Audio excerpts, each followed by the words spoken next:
हरे कृष्ण नमः ओं विष्णुपादाय कृष्णपृष्ठाय भूतले श्रीमते भक्तिवेदांत स्वामी निति नामिने नमस्ते सारस्वते देवे गौरवाणी प्रचारिणे निर्विशेषा शून्यवादी पाश्चात्य देशतारिणे जय श्री कृष्ण चैतन्य प्रभु नित्यानंद श्री अद्वैत गदाधर श्रीवासादि गौरभक्तवृंद हरे कृष्ण कृष्ण कृष्ण हरे हरे हरे राम राम राम हरे हरे। ओम नमो भगवते वासुदेवाय ओम नमो भगवते वासुदेवाय ओम नमो भगवते वासुदेवाय। नारायणं नमस्कृत्य नरं चैव नरोत्तमं देवीं सरस्वतीं व्यासं ततो जयमुदीरयेत्। नष्टप्रायेषु भद्रेषु नित्यं भागवत सेवया भगवती उत्तमश्लोके भक्तिर्भवति नैष्टिकी। मूकं करोति वाचालं पंगुं लंघायते गिरिं यत्कृपातमहं वंदे श्रीगुरुं दीनतारिणं। हरे कृष्ण स्वागतमंడి అందరికీ। శ్రీమద్ భాగవతం మొదటి స్కందం 8వ అధ్యాయం 30వ వర్స్లో కుంతి మహారాణి ప్రార్థనల్ని మనం విశ్లేషణ చేసుకుందాం.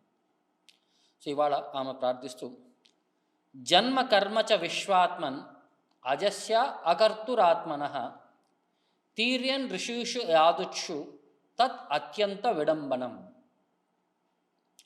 సో కృష్ణుడి యొక్క లీలల గురించి ఆమె మాట్లాడుతూ జన్మ కర్మ చ విశ్వాత్మన్, కృష్ణుడు విశ్వానికే ఆత్మ, పరమాత్మ రూపంలో ఉండి పరమాత్మగా విశ్వంలో ఉంటే ప్రతి ఒక్క జీవి యొక్క హృదయంలో ఆయన ప్రవేశించి ఉన్నాడు కాబట్టి విశ్వ ఆత్మన్. సో జన్మ కర్మచ విశ్వాత్మన్, ఆయన జన్మ మరియు కర్మల గురించి మనం అర్థం చేసుకోవడానికి అజస్య అకర్తు, ఆయన జన్మాన్ని గురించి మాట్లాడుతున్నాం. ఆయన జన్మాష్టమి అని చెప్పి మాట్లాడతాము, లేకపోతే శ్రీరామనవమి అని చెప్పి మాట్లాడతాము, ఆయన పుట్టారు అని చెప్పి మాట్లాడతాము, వరాహ ద్వాదశి, వామన ద్వాదశి, నరసింహ చతుర్దశి, ఇవన్నీ భగవంతుడు అవతారం తీసుకున్న రోజులు అని చెప్పి మనం మాట్లాడుతున్నాము. కానీ అజస్య, ఆయనకి జన్మ అనేది లేదు అని అంటున్నారు.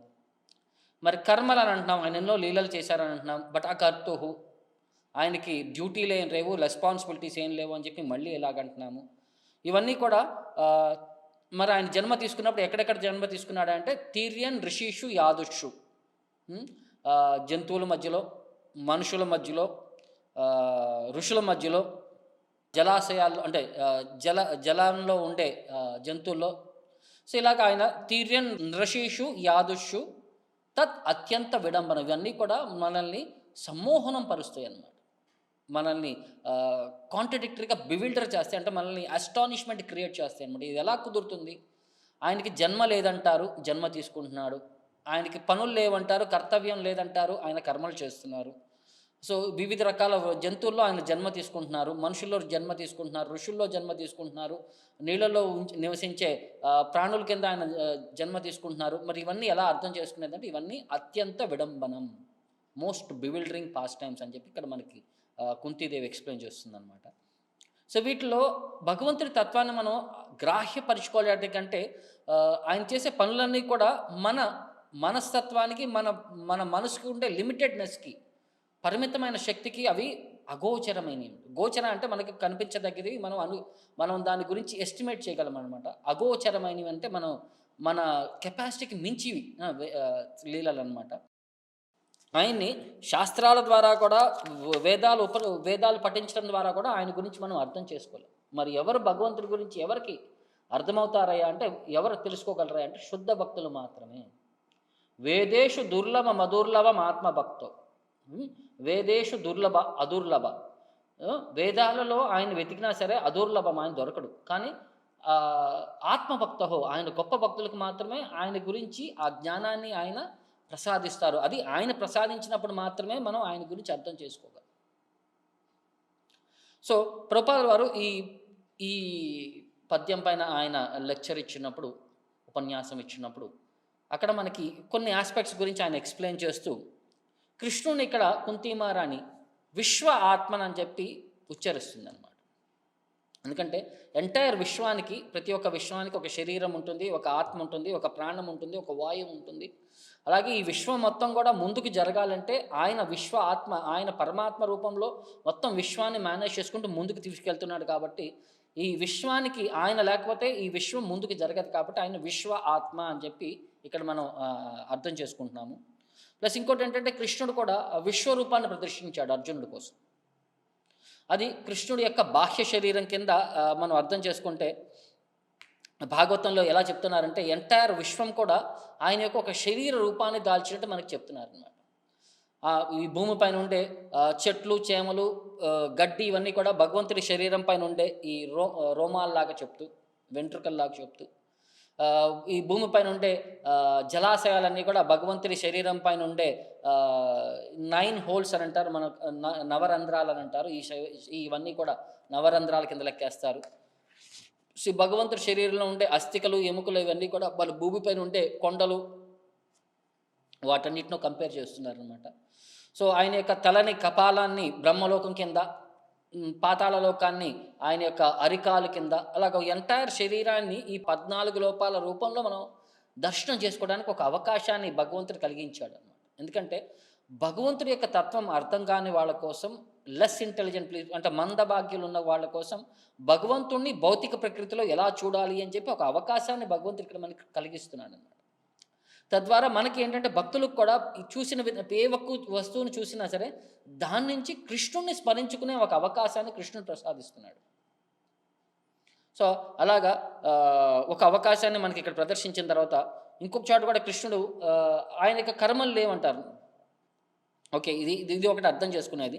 రెండోది వచ్చేసరికి కృష్ణుడి గురించి నమే కర్మఫలే స్పృహ అని చెప్పి భగవద్గీతలో అని చెప్తాడు. నాకు ఎలాంటి కర్మఫలాలు లేవు, నాకు ఎలాంటి కర్తవ్యం లేదు వ్యవహరించడానికి అని చెప్పి. మరి కర్తవ్యం లేనప్పుడు మరి భగవద్గీతలో కృష్ణుడు అర్జునుడి యొక్క రథసారథి కింద మారాడు. రథసారథి కింద మారినప్పుడు అది అర్జునుడికి హెల్ప్ చేయడానికి కృష్ణుడు లేదు, ఆయన భక్తుడి కోసం ఆ పొజిషన్ యాక్సెప్ట్ చేశాడు. ఆయనకేం డ్యూటీ ఏం లేదు, కంపల్షన్ అక్కడ ఆయన రావాలని అవసరం ఏం లేదు. కానీ తన ప్రియ భక్తుడైన అర్జునుడి కోరిక మేరకు ఆయన రథసారథి కింద వ్యవహరిస్తూ ఎంటైర్ యుద్ధాన్ని ఆయన మేనేజ్ చేసుకుంటూ వచ్చారనమాట. సో మనకేంటంటే మనకి ఆయనకి తేడా ఏంటయ్యా అంటే భగవంతుడు ఆయన చేసే లీలలన్నీ కూడా ఆయన కంట్రోల్లో ఉంటాయి, మన కంట్రోల్లో ఉండవు అనమాట. లైక్ ఇప్పుడు మనకి ఏదైనా పని చేయాలంటే ఆ పని నుంచి ఐదర్ కష్టం కానీ సుఖం కానీ ఏదైనా వస్తుంది. కానీ నేను సుఖమే తీసుకుంటాను, కష్టం తీసుకుని చెప్పి మనకు అలాంటి ఆప్షన్స్ లేవు. కానీ భగవంతుడికి ఏంటంటే ఇవంటి రెస్ట్రిక్షన్స్ ఏం లేదు. ఆయన సుఖము కానీ కష్టం కానీ ఏమి ఉండదన్నమాట. ఆయన చేసే స్థితి అన్నీ కూడా ఆధ్యాత్మిక వ్యవస్థలో ఆయన వ్యవహరిస్తుంటాడు. కాబట్టి ఈ భౌతికంగా ఉండే రూల్స్ ఏవి కూడా ఆయన పైన అప్లై అవ్వవు అనమాట. ఇంకోటి ఏంటంటే ఇప్పుడు మనం కర్మానుసారం మనం జన్మ తీసుకుంటాం అనుకుంటాం. ఎలా ఉండాలి, మనం ఏ ఆకారంలో ఉండాలి, ఎవరింట్లో జన్మ తీసుకోవాలి, ఇవన్నీ కూడా మనకి ఆప్షన్ లేవు. కానీ భగవంతుడికి మాత్రం ఎక్కడ అవతారం తీసుకుంటాడు, ఎవరి ఇంట్లో ఆయన జన్మ తీసుకుంటాడు, ఆయన యొక్క తల్లిదండ్రులు ఎవరు, ఆయన వచ్చినప్పుడు ఆయన రూపం ఎలా ఉంటుంది, ఆయన ఏం లీలలు చేయబోతాడో అవన్నీ కూడా ఆల్రెడీ ముందే ప్రీడిస్టైన్ చేసేసి చెప్తారనమాట. అంటే భగవంతుడు ఆయన హీ సెల్ఫ్ ఇండిపెండెంట్. ఇదే కాంటెక్స్ట్ మనకి భగవద్గీతలో కూడా అర్జునుడు అడుగుతాడనమాట కృష్ణుడిని, నువ్వు అంటున్నావు నువ్వు సూర్య భగవానుడికి నువ్వు భగవద్గీత చెప్పావు కొన్ని వేల సంవత్సరాల క్రితం, అంటే నువ్వు నాతో పాటు కలిసి పుట్టిన వాడివి, ఓకే కొన్ని నెలల వ్యత్యాసం ఉండొచ్చు, మరి నిన్ను ఎలా అర్థం చేసుకునేది అని అంటే అప్పుడు కృష్ణుడు అంటాడు, బహునీమే వ్యతీతాని జన్మాని చ తవ అర్జున.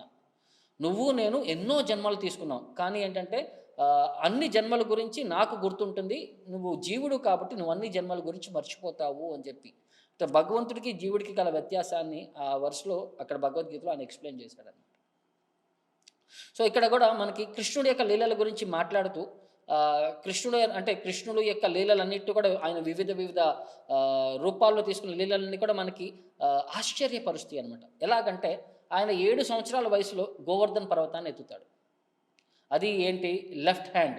రైట్ హ్యాండ్ అంటే మనం జనరల్గా రైట్ హ్యాండ్ వాళ్ళకి ఎక్కువ స్ట్రెంత్ ఉండదు, లెఫ్ట్ హ్యాండ్ అంటే తక్కువ స్ట్రెంత్ ఉంటుంది. లెఫ్ట్ హ్యాండ్లో మళ్ళీ చివరి వేలన్నమాట, ఈ చివరి వేలకి అతి తక్కువ స్ట్రెంత్ ఉంటుంది. దానిపైన ఆయన గోవర్ధన్ పర్వతం 7 రోజులు ఎత్తి పట్టుకున్నాడు. వ్రజవాసులందరినీ కాపాడటానికి, వాళ్ళపైన ఉండే భక్తిని, ఆ ఆవుల్ని, వారి యొక్క సంపదనన్నింటినీ కాపాడటానికి, ఇంద్రుడి యొక్క అహంకారాన్ని, దర్పాన్ని తగ్గించడానికి ఆయన 7 రోజులు గోవర్ధన్ పర్వతాన్ని ఎత్తి పట్టుకున్నాడు. ఓకే, మరి అంత బలశాలి అని చెప్పి అనుకున్నప్పుడు తర్వాత మళ్ళీ కొన్ని చోట్ల కృష్ణుడు చిన్నపిల్లవాడిగా ఉన్నప్పుడు యశోదామాత, రోహిణీమాత కృష్ణుడికి చిన్న పనులు చెప్పేవారు అన్నమాట. వెళ్ళి ఆ వస్తువు తీసుకొనిరా, ఈ పీట తీసుకొనిరా, నందమహారాజ్ చెప్పులు తీసుకొనిరా అని చెప్పి అలా చిన్న వస్తువులు పనులు చెప్పినప్పుడు కృష్ణుడు అక్కడికి వెళ్ళేవాడు. అతను ఎత్తలేనట్టు బరువుని అన్నట్టు చూపించి తీసుకొచ్చేవాడు. ఒక్కొక్కసారి మరీ బరువు ఎక్కువైపోయిందని ఆ వస్తువు పట్టుకొని అక్కడే నుంచుండిపోయేవాడు అనమాట. సో ఈ విధంగా ఏంటంటే ఆయన అంత భగవంతుడు మరి ఆ వస్తువు లేకపోయాడా అంటే అక్కడ వాళ్ళ భక్తుల యొక్క ప్రేమ కోసం ఆయన అలా వ్యవహరిస్తూ ఉన్నాడనమాట.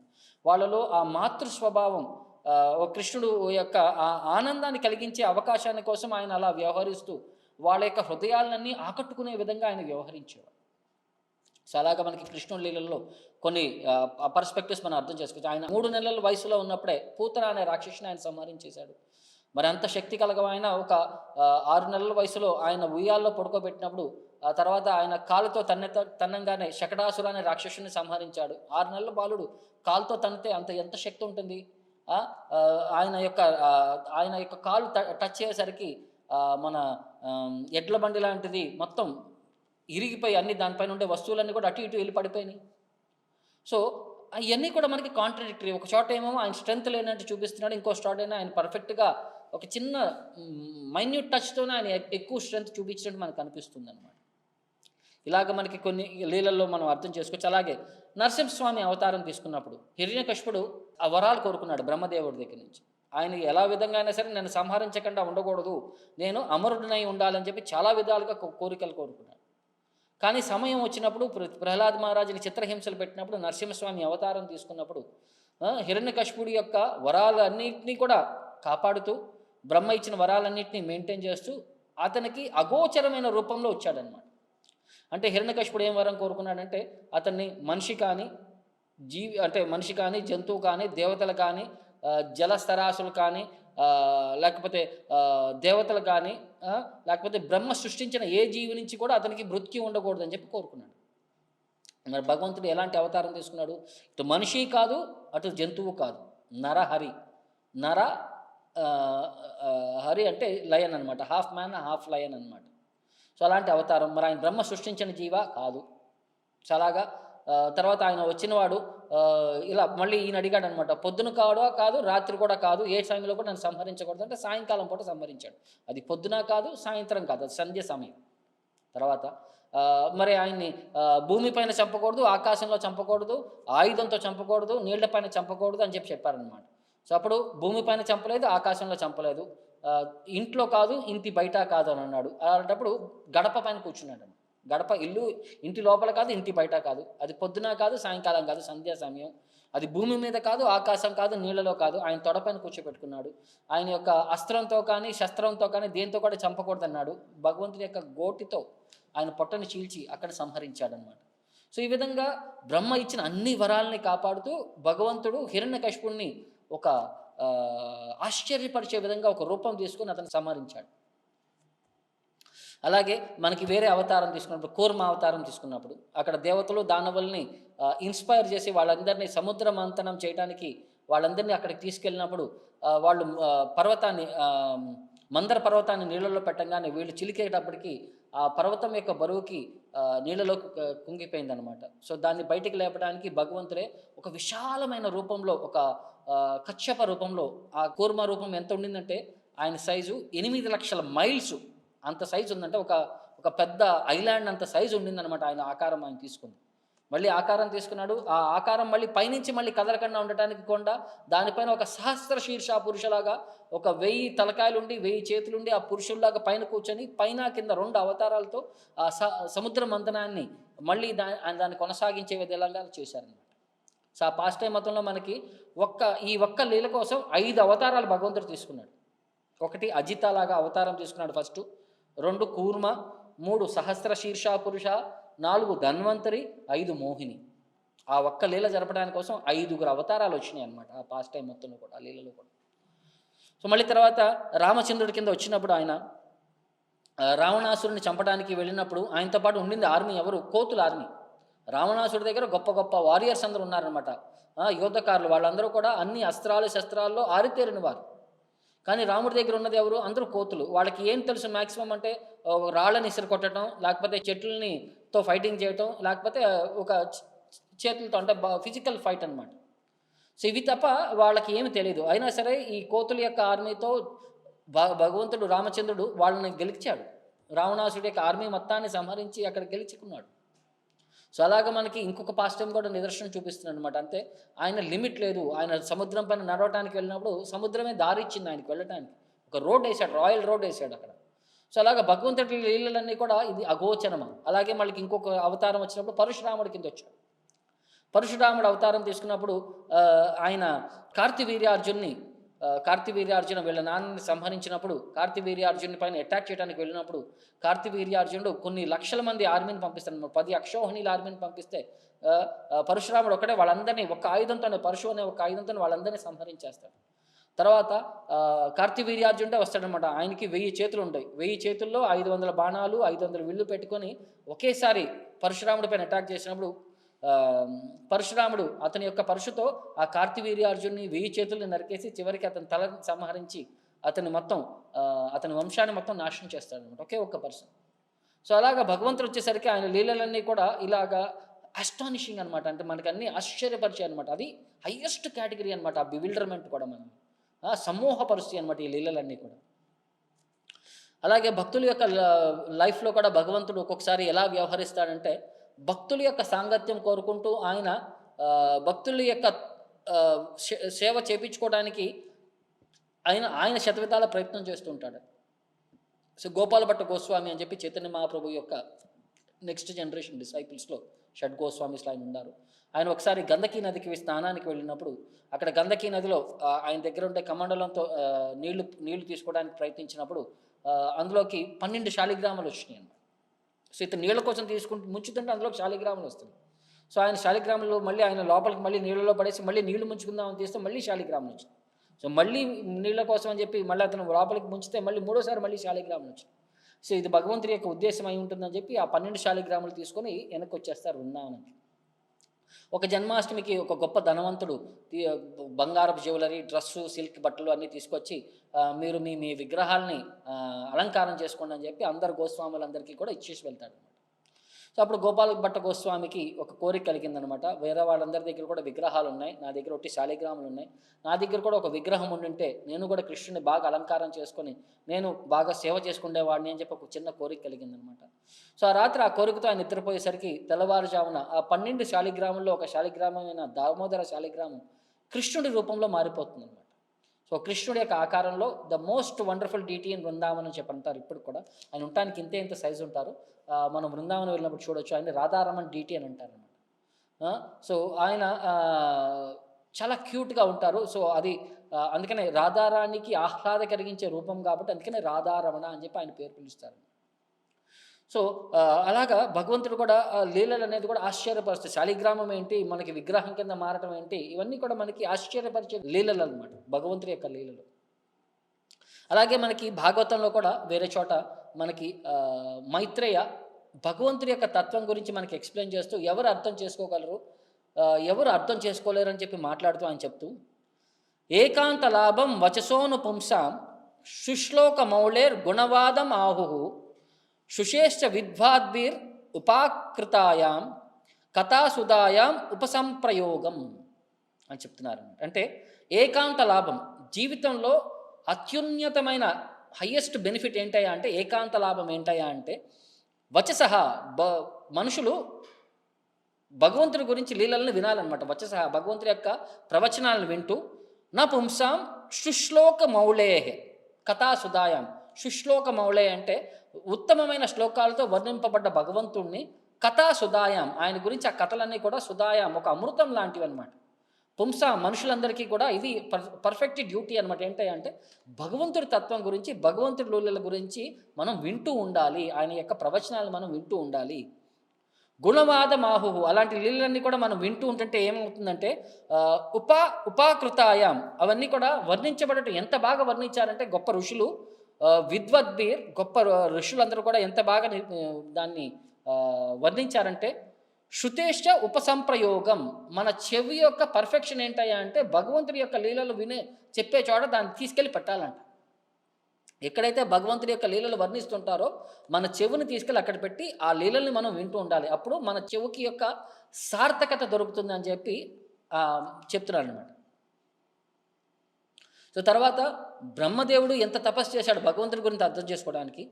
ఆత్మనో అవిషితో వత్స మహిమ కవినా ఆదీన సంవత్సర సహస్రాంతే దియాయోగ విపక్కయ.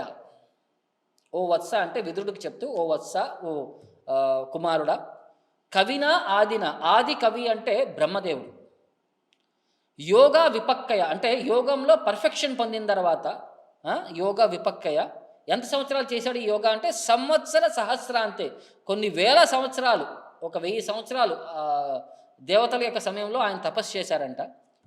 అవశిత, అప్పుడు మాత్రమే ఆయన భగవంతుడి గురించి అర్థం చేసుకోగలిగాడు. ఆత్మన మహిమ్న, భగవంతుడి యొక్క లీలల గురించి, భగవంతుడి యొక్క గొప్పతనం గురించి అప్పుడు ఆయన అర్థం చేసుకోగలిగాడు. ఇప్పుడు ఇవన్నీ కూడా దియా, అతని మనసుకి అగోచరమైనవి, కానీ 1000 సంవత్సరాలు తపస్సు చేయగలిసిన తర్వాత అప్పుడు భగవంతుడి లీలల గురించి దాని యొక్క ఒక అవగాహన అనేది అప్పుడు అతను కలిగిందనమాట బ్రహ్మదేవుడికి. అతో భగవతో మాయ మాయినామప మోహిని యత్ స్వయం చ ఆత్మవర్తాత్మ నవేద కిం ఉతాపరే. సో భగవంతుడి యొక్క లీలలు ఎలాంటివి అంటే సమ్మోహనం ఎలా పరుస్తాయి అంటే జాదుగారులనే జాదు పరిచయంతో అనమాట. మాస్టర్ అంటే ఇప్పుడు ఒక మెజిషియన్ని మ్యాజిక్తో ఆశ్చర్యపరిచే విధంగా అతో భగవతో మాయ, భగవంతుడి యొక్క లీల ఎలా ఉంటుందంటే, భగవంతుడి యొక్క మాయా పొటెన్సీ ఎలా ఉంటుందంటే మాయినామప మోహిని, మాయులకే అది మోహింపజేసే అంత కెపాసిటీ అనమాట భగవంతుడి యొక్క మాయ. నవేదయత్ స్వయం చ ఆత్మవర్తాత్మ, భగవంతుడికి ఆయన మాయ గురించి ఎంత తెలియదు అనమాట. ఎంత పొటెన్సీ, ఎంత కెపాసిటీ ఉందనేది భగవంతుడికి అర్థం కాదనమాట. ఆయన తెలుసుకునే లోపలికి ఆ కెపాసిటీ ఇంకా పెరిగిపోతుంది. ఇప్పుడు ఆయన కెపాసిటీ 100 ఉందనుకోండి, ఆయన 100 ఉందని తెలుసుకునే లోపలికి అది 1000 అయిపోతుంది, 1000 ఉందని తెలుసుకునే లోపలికి అది 10,000 అయిపోతుంది. అలాగనమాట భగవంతుడి యొక్క కెపాసిటీ భగవంతుడికే తెలియదు ఎంత కెపాసిటీ ఉందంటే. ఇక కిం ఉతాపరే, ఇంకా సామాన్య మనుషులకి ఏం తెలుస్తుంది భగవంతుడి గురించి, ఆయన కెపాసిటీస్ గురించి మనకి భగవంతుడికే తెలియనప్పుడు. సో అలాంటప్పుడు మనం ఏం చేయాలంటే యతో అప్రాప్య నివర్తంత వచశ్చ మనసా సహ అహం చ అన్య ఇమే దేవాస్ తస్మై భగవతే నమః. వాచశ్చ మనసః సహ అహం, మనం మాటల ద్వారా, మనసు ద్వారా, అహంకారం ద్వారా, ఇమేచ దేవాస్, ఈ మన శరీరాన్ని కంట్రోల్ చేసే దేవతల ద్వారా, యతో అప్రాప్య నవర్తంత, వీటి ద్వారా ఎప్పుడు కూడా మన భగవంతుణ్ణి మనం అర్థం చేసుకోలేము.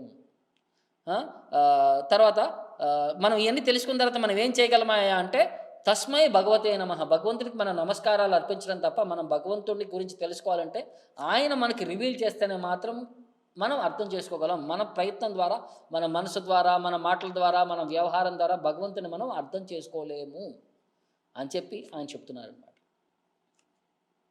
సో అలాగే మనకి చైతన్య చరితామృతాలు ఒక లీల మనకు అర్థమవుతుంది నిత్యానంద ప్రభువుతో. సో నిత్యానంద ప్రభు చైతన్య మహాప్రభు యొక్క పర్సనల్ అంటే మోస్ట్ కాన్ఫిడెన్షియల్ కింద మనం మాట్లాడుకోవచ్చు. ఎందుకంటే కృష్ణ బలరాములు ఎంత క్లోజ్గా కనెక్ట్ అయి ఉంటారో చైతన్య మహాప్రభు, నిత్యానంద ప్రభు కృష్ణ బలరాముల యొక్క స్వరూపం కాబట్టి వాళ్ళు అంత క్లోజ్గా కనెక్ట్ అయి ఉంటారు. సో చైతన్య మహాప్రభు నిత్యానంద ప్రభుకి చివరిలో ఒక ఆదేశాన్ని ఇస్తారనమాట. ఏంటయ్యా అంటే తుమి ఆవో గౌడ దేశ కరహ సంసార, నువ్వు బెంగాల్కి వెళ్ళి అక్కడ మళ్ళీ పెళ్లి చేసుకో. తబే ఏ సభ లోకేర హైబే నిస్తారా, అప్పుడు మాత్రమే నువ్వు ఒక గృహస్థ ఆశ్రమం తీసుకొని మాత్రమే అప్పుడు లోకాన్ని మొత్తం నువ్వు ఉద్ధరించగలవు. వీటన్నిటినీ కూడా ఈ భౌతిక ప్రపంచం నుంచి నువ్వు ఆధ్యాత్మిక ప్రపంచానికి నువ్వు పంపించగలవు. పునః ఆసీబా ఆమి తోమార మందిరే, అప్పుడు నీ ఇంట్లో నేను జన్మ తీసుకుంటాను, మళ్ళీ అవతారం తీసుకుంటాను నేను. తోమార గృహే హబే అమార అవతారే, నీ ఇంట్లో నా అవతారం అనేది జరుగుతుంది. భక్తి బిలాయ పునః ఆసీబా సంసార గుపు అవతార శాస్త్రే నాహితే ప్రచార అచింత్య అమార శక్తి కేహ నాహి జానే సే జానాయ తుమి జానాహ సే కానే. ఈ అవతారాలన్నీ కూడా ఆయన చెప్తాడు గుప్త అవతారాలు, అవన్నీ కూడా చాలా గుప్తమైన అవతారాలు. నాహితే ప్రచారం, వీటి గురించి ఎక్కువ ప్రచారం అందరికీ తెలియదు, ఎవరికి కూడా నేను చేసే లీలలన్నిటి గురించి కూడా అందరికీ అంత అవగాహన లేదు.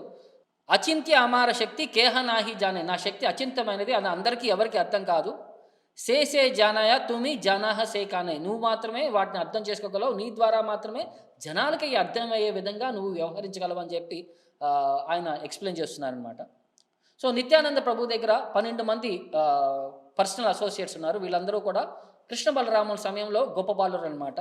సో అందులో ఒక గొప్ప పర్సనల్ అసోసియేట్ వచ్చేసరికి ఆయన్ని అభిరామ్ ఠాకూర్ అని అంటారనమాట. సో ఆయన శ్రీధామ్ సఖ అనమాట, ఆయన వృందావన్ వ్రజలీలలో ఆయన శ్రీధామ్ సఖుడు అనమాట. సో ఈయన యొక్క స్పెషాలిటీ ఏంటయ్యా అంటే ఆయన ఎవరైనా ఒక విగ్రహం కానీ, ఒక దేవతా రూపం కానీ, అది ఒరిజినలా లేకపోతే డూప్లికేటా అని టెస్ట్ చేయడానికి వెళ్ళినప్పుడు ఆ విగ్రహానికి ఈయన సాష్టాంగ నమస్కారం చేస్తే, ఆ విగ్రహం గనక ఒరిజినల్ విగ్రహం కాకపోతే, ఆ శాలిగ్రామం గనక ఒరిజినల్ శాలిగ్రామం కాకపోతే అది ముక్కలైపోయి విరిగిపోతుందనమాట. సో, దాంతో పాటు ఆయన దగ్గర ఒక జయమంగళ అని చెప్పి ఒక కొరడా కూడా ఉంటుందనమాట. ఎవరైనా సరే వాళ్ళని ఆ కొరడాతో టచ్ చేయంగానే వాళ్ళలో కృష్ణ ప్రేమ అనేది లోపలికి పొంగి పొర్లుతూ ఉంటుందనమాట.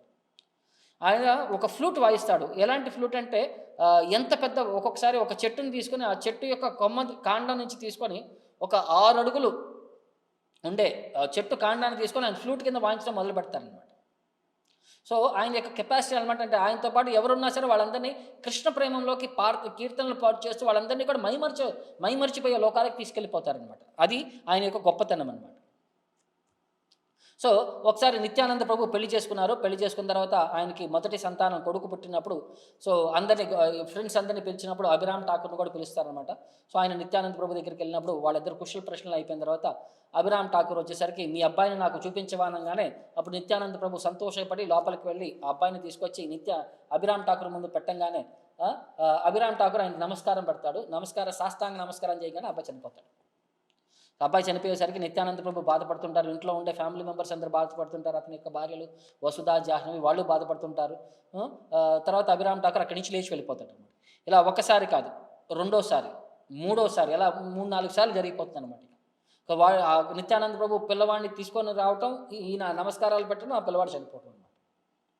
సో, నెక్స్ట్ టైం ఇక చివరికి ఇక నిత్యానంద ప్రభు అనుకున్నాడు, ఇక ఈయన ప్రతిసారి పిలిచే కొద్దీ నా పిల్లలు ఎవరు బతకట్లేదు, ఈసారి నెక్స్ట్ సంతానం పుట్టినప్పుడు నేను ఇతను పిలవను అని చెప్పి చెప్తాడనమాట.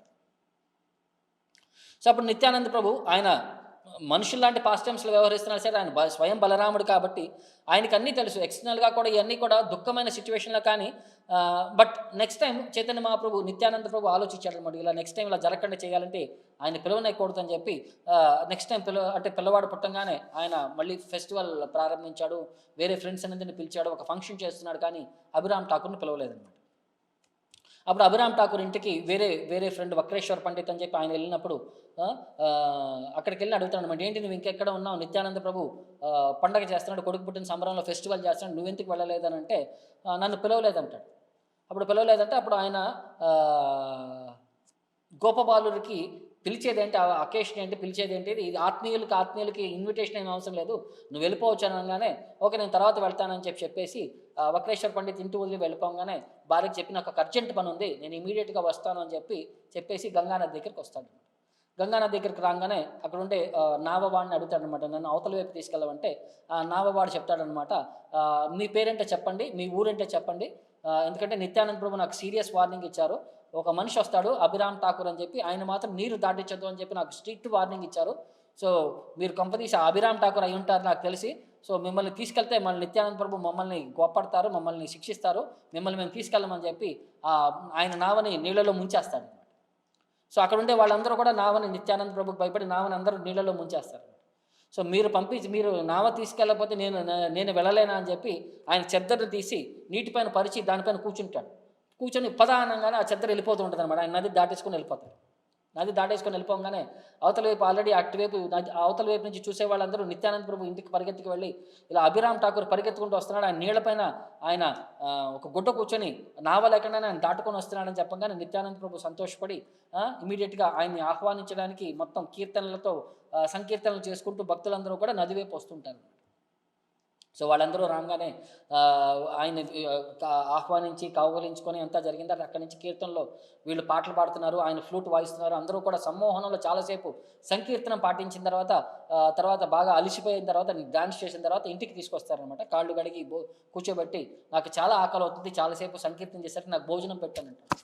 సో భోజనం పెట్టగానే ఇంట్లో ఉండే వండిన పదార్థాలని ఫెస్టివల్ కోసం వండినవన్నీ కూడా తీసుకొచ్చి వడ్డిస్తారు. వడ్డించేసరికి మొత్తం తినేస్తాడు ఆయన. మొత్తం తినేసేసరికి అప్పుడు నిత్యానంద ప్రభు పరిహాసంగా మాట్లాడుతూ వంట వడ్డించినవన్నీ నువ్వు ఒక్కడవే తినేస్తే వేరే వాళ్ళందరికీ పరిస్థితి ఏంటి, ఇది ఎక్కడ విడ్డూరం, మొత్తం నువ్వు ఒక్కడవే తినేసావంటే నేను ఎక్కడ తినేసాను, లోపలికి వెళ్ళి నీ పాత్రలు చూసుకో అంటాడు. సో లోపలికి వెళ్ళి పాత్రలు చూడంగానే అప్పుడు వీళ్ళు ఎంతైతే వండారో అన్నీ కూడా డబల్ క్వాంటిటీస్ ఉంటాయి అక్కడ.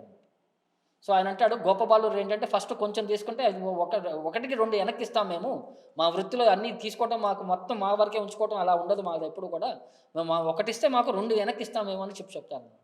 తర్వాత అంతా అయిపోయిన తర్వాత ఇంతకీ నీ కొడుకుని నాకు చూపించవా అని అంటే చూపిస్తానని చెప్పి ఈసారి లోపల నుంచి కొడుకు తీసుకెళ్ళడానికి లోపలికి వెళ్తారు. ఈలోపు నిత్యానంద ప్రభు భార్యలిద్దరూ వచ్చి వసుధా జాహ్నవి అభిరామ్ ఠాకూర్ దగ్గర పాదాలకు నమస్కారం చేస్తూ చెప్తారనమాట, ఈ ఒక్క కొడుకునైనా మాకు మిగల్చండి, మీరు అందరినీ చంపేస్తున్నారు, మాకు ఈ పుత్ర శోకాన్ని మాకు దూరం చేయండి అని చెప్పంగానే ఈలోపు నిత్యానంద ప్రభు కొడుకుని తీసుకొచ్చి పట్టంగానే ఈయన నమస్కారం ఆఫర్ చేస్తాడు. అబ్బాయి కిలకిలా నవ్వుతుంటాడు. మళ్ళీ రెండోసారి ఆఫర్ చేస్తాడు, మళ్ళీ కిలకిలా నవ్వుతుంటాడు. మూడోసారి ఆఫర్ చేస్తాడు, అప్పుడు కిలకిలా నవ్వుతుంటాడు. అప్పుడు చెప్తాడనమాట, నేను చేసేది ఏంటి, మీకు మంచి కోసమే చేస్తున్నాను, నేను భగవంతుడు అవతారం తీసుకుంటానని చెప్పి ఆరోపించి వాగ్దానం చేశాడు, ఆ భగవంతుడు రాకటాని కోసం చెప్పి నేను మీకు తొందరగా ప్రయత్నం చేస్తున్నాను, అందుకని చెప్పి ప్రతిసారి నేను రావటం, మీకు నమస్కారాలు చేయటం, ఆ పిల్లవాడిని చేయటం ద్వారా చైతన్య మహాప్రభు అవతారం మళ్ళీ తీసుకుంటానన్నాడు కాబట్టి ఆ అవతారం కోసం నేను ఇది చేశాను అని చెప్పి చెప్తారు. సో ఈ తర్వాత ఆ పిల్లవాడికి వీరభద్ర ప్రభు అని చెప్పి పేరు పెడతారు. ఆయనకి వీరభద్ర ప్రభు వచ్చేసరికి ఈయన క్షీరోదాక్షాయి విష్ణు యొక్క అవతారం అని చెప్పి మనకి శాస్త్రాల్లో చెప్పబడింది అనమాట. సంకర్షణస్య యో వయు పయో విషాయి నామక సయేవ వీరచంద్రో అభూత్ చైతన్య అభిన్న విగ్రహ. సో అతనే చైతన్య మహాప్రభు యొక్క లీలలో వీరభద్ర ప్రభు కింద వచ్చాడు. అతనే క్షీరోదాక్షాయి విష్ణు, పాల సముద్రం పైన పడుకునే ఆ విష్ణు క్షీరోదాక్షాయి విష్ణు కింద ఆయన గురించి చెప్తున్నారనమాట. శై వీరభద్ర ఘోషాని స్కంద మహాశాఖ తాండ్ర ఉపశాఖయత అసంఖ్య తారలేఖ. సో చైతన్య మహాప్రభు యొక్క ఫాలోవర్స్లో వీరభద్ర గోస్వామికి ఒక గొప్ప ఫాలోవర్స్ ఉన్నారు. వీళ్ళందరూ కూడా చైతన్య మహాప్రభు యొక్క ఫిలాసఫీని పర్ఫెక్ట్గా ప్రీచ్ చేస్తూ అందరికీ ప్రచారం చేసుకుంటూ వాళ్ళు వాళ్ళ యొక్క పాస్ట్ టైమ్స్ అన్నింటినీ కూడా అలా వ్యవహరించుకుంటూ వెళ్ళారనమాట. సో భక్తి సిద్ధాంత సరస్వతి ఠాకూర్ వారు మాట్లాడుతూ చైతన్య మహాప్రభు నిత్యానంద ప్రభు యొక్క కొడుకైన స్వయం వీరభద్ర ఘోషాని జాహ్నవి మాత యొక్క శిష్యుడు కూడా ఆయన వసుధా మాత యొక్క కొడుకు అయి ఉంటాడు. సో అతను చైతన్య మహాప్రభుకి సపరేట్ కాదు. జామటాపూర్ అనే విలేజ్లో ఒక యదునందన ఆచార్య అని చెప్పి ఆయన యొక్క ఇద్దరు కూతుర్ని శ్రీమతి నారాయణ అని చెప్పి ఇద్దరు కూతుర్ని ఆయన పెళ్లి చేసుకున్నారని చెప్పి వేరే చోట మనకి రిఫరెన్స్ వస్తుంది అనమాట. సో అలాగా భగవంతుడి యొక్క లీలలు ఎలా ఉంటాయంటే అది అగోచరం, మనకి అర్థం కాని విధంలో మనకు వ్యవహరిస్తుంటారు. కానీ కుంతి మహారాణి ఏం చెప్తుందంటే భక్తుల ద్వారా మాత్రమే మనం భగవంతుడి యొక్క లీలని మనం అర్థం చేసుకోగలం. భక్తితో మాత్రమే, భక్తుల ఆధ్వర్యంలో మాత్రమే భగవంతుడి యొక్క తత్వాన్ని మనం అర్థం చేసుకోగలం, వేరే విధంగా మనం అర్థం చేసుకోలేమని చెప్పి ఆమె మనకి ఇక్కడ ఎక్స్ప్లెయిన్ చేస్తుంది. అదే మనకి ప్రభుపాద వారు పర్పట్ మొత్తం కూడా ఇట్లా ఎక్స్ప్లెయిన్ చేశారు మనకి. సో భాగవతం మనకి ప్రభుపాద వారి యొక్క మెర్సీ వల్ల, కృప వల్ల మనం ఇది అర్థం చేసుకోగలుగుతాం, ఈ లీలలన్నీ కూడా. సో తద్వారా భగవంతుడు, ఎందుకంటే జన్మ కర్మ చెమే దివ్యం ఏవం యో వ్యక్తి తత్వత, ఎవరైతే క్షుణ్ణంగా భగవంతుడి యొక్క లీలల్ని పర్ఫెక్ట్గా అర్థం చేసుకోగలరో వారికి పునర్జన్మ అనేది ఉండదు అని చెప్పి భగవంతుడు ఎష్యూరెన్స్ ఇస్తున్నాడు. కాబట్టి సో ఈ లీలలన్నీ కూడా యథాతథంగా మనం అర్థం చేసుకొని ఆ భావాన్ని కనుక, ఆ రెస్పెక్ట్ కనుక మనం మెయింటైన్ చేయగలిగితే మనకి పునర్జన్మ అనేది మనకి ఉండదు అని చెప్పి ఒక కాన్ఫిడెంట్గా మనకి ఇక్కడ శాస్త్రాలు చెప్తున్నాయి. భగవద్గీతలో కృష్ణుడు ఎష్యూరెన్స్ ఇస్తున్నాడు. సో ఈ ప్రిన్సిపల్ని మనం ఫాలో అవుతూ మనకి ప్రసాదించిన ఈ అవకాశాన్ని ప్రసాదించిన ఆచార్యులైన ప్రభుపాదంతా అందరూ ఆచార్యులకు మనం నమస్కారాలు అర్పిస్తూ శ్రీమద్ భాగవతంలోని ఈ వర్ణనన్నింటికి కూడా మనం ఒక కృతజ్ఞత చెప్తూ, భగవంతుడికి కృతజ్ఞత చెప్తూ మనం ఈ సెషన్ మనం ఇక్కడ ఫినిష్ చేద్దాము. శ్రీల ప్రభుపాద్కి జై, శ్రీమద్ భాగవతం కి జై.